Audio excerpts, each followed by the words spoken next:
Estados Unidos, Israel e Arábia Saudita partem para cima do Irã. O presidente Trump fez um pronunciamento, na minha opinião, impecável. Foi lá atrás, em 79, na Revolução dos Ayatolás, mostrando que desde então é um regime nefasto que financia o terror, que ataca os americanos, sequestra gente nas embaixadas e por aí vai. Ou seja, é o fator de desestabilização no Oriente Médio. É o principal financiador e regime que treina, inclusive, os terroristas do Hamas na faixa de Gaza, do Hezbollah no Líbano, dos Houthis no Iêmen e por aí vai.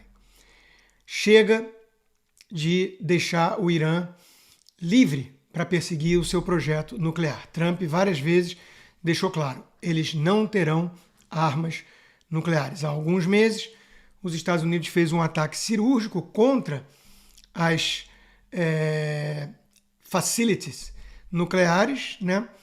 E agora partiu para a guerra. Ninguém sabe exatamente quanto tempo isso vai durar, como é que vai ser. Claro que o Irã é mais complicado aí do que outros países. Ninguém sabe ao certo o seu poder bélico, como a China vai reagir e tudo mais. Só que o Irã cometeu um grave erro também. Ele resolveu atacar vários países árabes, declarou guerra a inúmeros países árabes. E isso pode custar realmente muito caro aos ayatolás, talvez a queda do regime. Alguns já falam, eu estou gravando isso às 10h40 do Eastern Time, meio-dia e 40 do horário de Brasília, no sábado, dia 28 de fevereiro, e a gente especula que já foram mortos nos ataques pelo menos o ministro de Defesa do Irã e alguns já falam até mesmo no Khamenei. Eu não sei o quanto há de verdade nisso. Temos alguns dados aqui do André Leist, do Stand With Us, de Israel, que diz: as estimativas em Israel são de vários dias de conflito. De novo, o Irã não é brincadeira, né? Vários oficiais de alto escalão do regime iraniano foram eliminados já. O palácio do Ayatollah Khamenei foi completamente destruído. Ele e o presidente do país foram alvos de ataques. O Irã atacou Bahrein, Emirados Árabes, Catar e Arábia Saudita. Big mistake. Trump diz querer uma troca de regime no Irã e que o povo iraniano seja livre. Inclusive, no pronunciamento ele falou, eu vou fazer minha parte e vocês têm que fazer a de vocês, né? Em discurso gravado, ele disse que o povo iraniano vai precisar controlar as instituições e ir para as ruas quando a hora chegar. Agora é hora de permanecer em suas casas, óbvio. Em torno de 40 mísseis balísticos foram lançados contra Israel, nenhum deles atingiu diretamente o solo israelense, graças ao Iron Dome, né, que é o mecanismo de defesa super avançado de Israel. Há relatos de queda de destroços causando danos em certos pontos do país, isso faz parte. Aliás, o Trump lembrou que está preparado para baixas militares, né? Toda guerra costuma ter, né? Então a gente sabe que a turma pacifista vai focar nisso, né? Mostrar mortes de soldados americanos, eles estão salivando já para isso, mas o Trump está jogando um jogo de longo prazo. Ele quer realmente eliminar, não é enfraquecer, é eliminar o regime mais nefasto da região e com isso dar um golpe mortal nos terroristas que assolam o Ocidente. Oficiais israelenses dizem que a guerra de 12 dias foi uma operação promo comparada com essa. Chefe das guardas revolucionárias provavelmente já foi eliminado nos ataques, como eu tinha dito. Israel recrutou 70 mil reservistas. O nome oficial que Israel deu à sua operação foi o Rugido do Leão, e o nome oficial que os Estados Unidos deram foi Fúria Épica. Nós estamos diante, realmente, de um acontecimento histórico. Se o Trump for bem sucedido nessa operação, e a gente torce para que seja, claro, né? Isso é um game changer, isso é algo que pode mudar a cara do Oriente Médio depois de tanto tempo. A Arábia Saudita tem vários problemas antes que o Guga Chakra, oi Guga, resolva dizer que também é uma ditadura próxima dos Estados Unidos, o Trump é hipócrita e tudo. A Arábia Saudita entra naquela figura que o Kissinger falava, né? São os FDPs, mas são os nossos FDPs, o que quer dizer que você mais ou menos pode negociar, confiar e por aí vai. O Irã não. O Irã trata os Estados Unidos como grande Satã, quer varrer Israel do mapa, financia esses terroristas que vivem atacando o Ocidente, como, por exemplo, os mais de 1.200 mortos no 7 de outubro de Israel e várias meninas estupradas e por aí vai, né, obra do Hamas. E é óbvio que aquela turma toda que fechou os olhos quando o povo iraniano lutando por liberdade contra esse regime, um regime que condena à morte homossexuais, um regime que trata a mulher como cidadã de segunda ou terceira classe, né? Quando vários cidadãos iranianos, que vamos lembrar, tem um longo legado persa, mas foi tomado ali pelo fanatismo dos ayatolás xiitas na Revolução de 79, quando essa gente saiu às ruas para protestar, estima-se que o regime iraniano, que a Guarda Revolucionária, matou mais de 30 mil inocentes. A turma da esquerda, a turma pacifista, a turma que fala dos palestinos contra Israel, né, do massacre, do genocídio de Israel, essa turma não viu um único iraniano ser morto. 30 mil, mais de 30 mil. Eles não viram. Agora que os Estados Unidos e Israel, com a ajuda da Arábia Saudita, foram para cima do regime iraniano, agora eles estão, obviamente, condenando os ataques, como Lula já fez pelo Itamaraty. Que surpresa, né? Óbvio que o Brasil lulista estaria sempre do lado errado da história, né? E já foram condenar os ataques. Porque, no fundo, eles defendem um regime iraniano como eles defendem o regime cubano.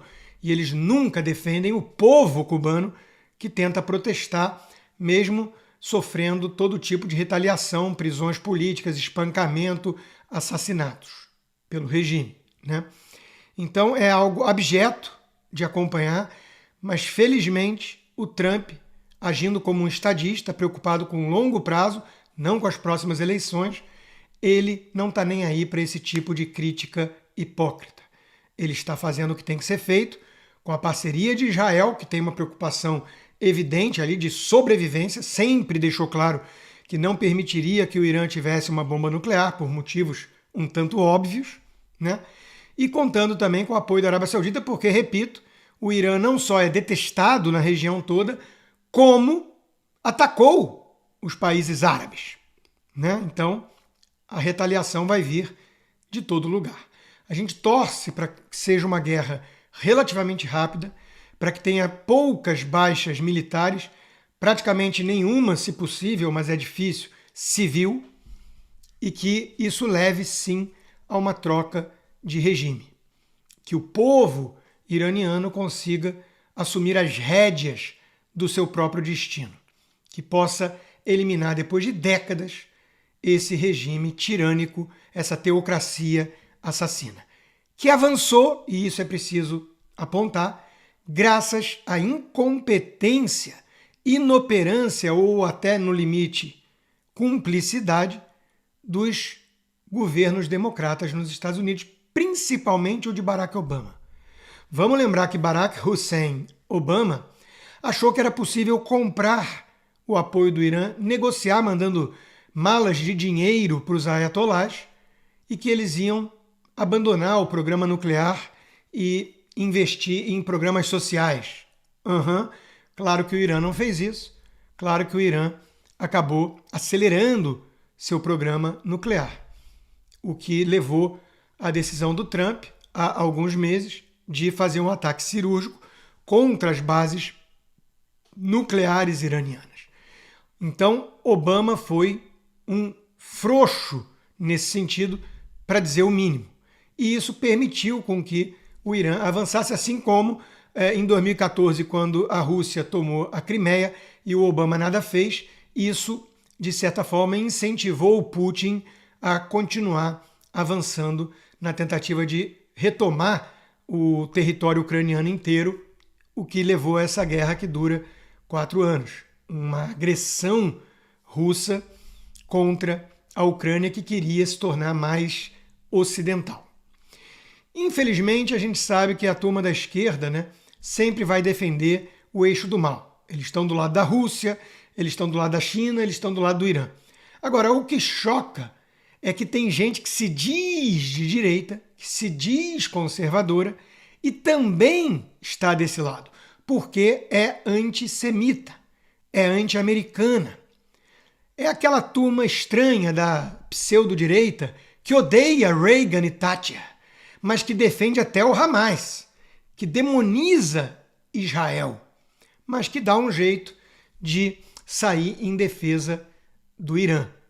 Eu falo, por exemplo, da turma da Nova Resistência, daquele tal do Rafael Machado, um louco de pedra, um antissemita que alimenta, que destila judeofobia em cada fala, como podemos ver nesses exemplos. Agora, para quem Rafael Machado dá moral, com quem que ele conversa, quem que ele admira, quem que eles fazem entrevistas juntos ali para falar desses pontos, com a turma duguinista do Quinto Elemento, com o tal do Kim Paim. Então, de novo, quando eu digo que tem gente infiltrada na direita para tentar implodir o movimento conservador brasileiro desde dentro, não é implicância. Eu estou apontando coisas um tanto evidentes. Basta você acompanhar o discurso anti-americano, o discurso contra o Reagan, contra o mercado, os elogios feitos até ao Ruizão do PCO, ao Aldo Rebelo, comunista histórico, porque é um nacionalista, né? Então os nacionalistas merecem apoio, mesmo que sejam defensores da Rússia do Putin, e por aí vai. Ou seja, é uma gente estranha que não merece o respaldo dos bolsonaristas. É triste ver o Eduardo Bolsonaro dando moral para essa turma. Eu acho que ele deveria, o quanto antes, se afastar dessa gente tóxica. Vamos torcer para que a guerra seja breve e que o regime iraniano finalmente chegue ao fim e o povo possa respirar ares mais livres.